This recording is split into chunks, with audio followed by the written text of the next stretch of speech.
PUBG game का नाम तो सुना होगा, शायद आप खेलते भी होंगे। ये भी सुना होगा कि पबजी गेम खेलते खेलते शादी हो गई, वालिदैन को मार दिया या खुदकुशी कर ली, वगैरह वगैरह।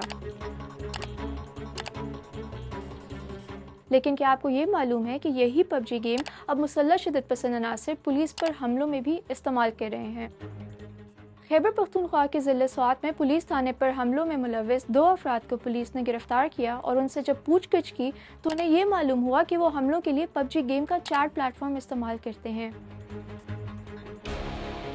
पबजी गेम एक मिशन के तहत खेली जाती है। ये गेम अकेले भी खेली जाती है और एक से ज़्यादा लोग भी ग्रुप बनाकर खेल सकते हैं। एक से ज़्यादा प्लेयर्स अगर टीम बनाकर खेलें तो आपस में चैट पर राब्ते में आ जाते हैं और बातचीत करके कॉम्बैट की मंसूबाबंदी करते हैं। पुलिस का कहना है कि यही ऑनलाइन चैट्स अब शिद्दत पसंद सिक्योरिटी फोर्सेस हमलों पर प्लानिंग के लिए इस्तेमाल कर रहे हैं। तफ्तीशी अफसरान ने बताया कि आम तौर पर तो ये मुसल्लह अफराद व्हाट्सएप या मैसेंजर इस्तेमाल करते हैं, लेकिन उन्हें ये डर लगा रहता है कि कहीं इनकी चैट लीक ना हो जाए या कोई सुन ना रहा हो।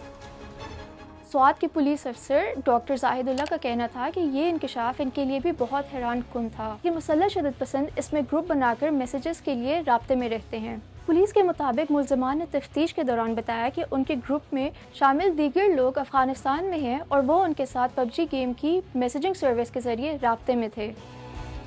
कलअदम तंजीम तहरीक तालिबान पाकिस्तान का दावा है कि वो हमला आवरों को मोबाइल फ़ोन इस्तेमाल करने के महफूज तरीक़ों की तरबियत और सॉफ्टवेयर की मालूमात फराहम करते हैं। सिक्योरिटी हुकाम इन शिद्दत पसंदों के तरीक़ों को नाकाम बनाने के लिए अपने तौर इनकी नकलो हरकत और इनकी निशानदही के लिए कोशिशें करते रहते हैं और अक्सर इनको गिरफ़्तार भी कर लिया जाता है या कभी कभी सिक्योरिटी फोर्सेस के साथ झड़पों में ये मारे भी जाते हैं।